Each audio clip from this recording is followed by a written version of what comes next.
Dans la nuit, pendant que Christophe Castaner était à Strasbourg, Emmanuel Macron a présidé une réunion de crise au ministère de l'Intérieur. Solidarité de la nation tout entière pour Strasbourg, nos victimes et leurs familles, a ensuite tweeté le président de la République. Message de solidarité repris par toute la classe politique, immédiatement assorti des premières attaques de la part de Laurent Wauquiez et de Marine Le Pen.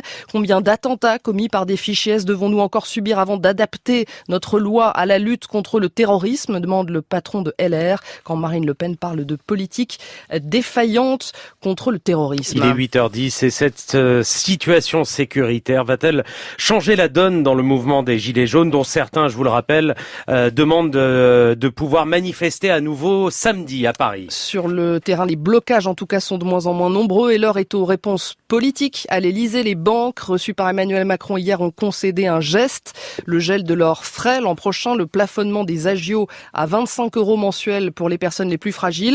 Aujourd'hui, ce sont théoriquement les grandes entreprises qui ont rendez-vous à l'Elysée et avec elles, c'est d'impôts dont il sera question, Laurent Kramer. De grands patrons français domiciliés en Belgique ou en Suisse pour échapper à l'impôt en France. Pour changer ces pratiques qui n'ont rien d'illégal, le gouvernement devra mettre en place des mesures draconiennes, souligne Pauline Leclerc pour Oxfam. Si Emmanuel Macron veut mettre un terme à l'évasion fiscale des patrons français et les faire de nouveau payer leur impôt en France, il suffit simplement d'écrire dans la loi que la Belgique est un paradis fiscal. Obliger les grands patrons à payer leurs impôts en France impliquerait également de renégocier l'ensemble des conventions fiscales avec les pays concernés et d'harmoniser la fiscalité entre pays européens plus rapidement. Le gouvernement peut trouver des parades néanmoins pour limiter les contournements. Les sénateurs viennent de s'attaquer aux dividendes qui échappent mystérieusement à l'impôt. Éric Bocquet, sénateur communiste et spécialiste de l'évasion fiscale. Au moment où les dividendes sont versés aux actionnaires, les actionnaires transfèrent de manière fictive la propriété des actions à une banque pendant 2-3 jours, le temps que l'opération de versement se fasse, qui leur permet ainsi d'échapper à la taxation des dividendes.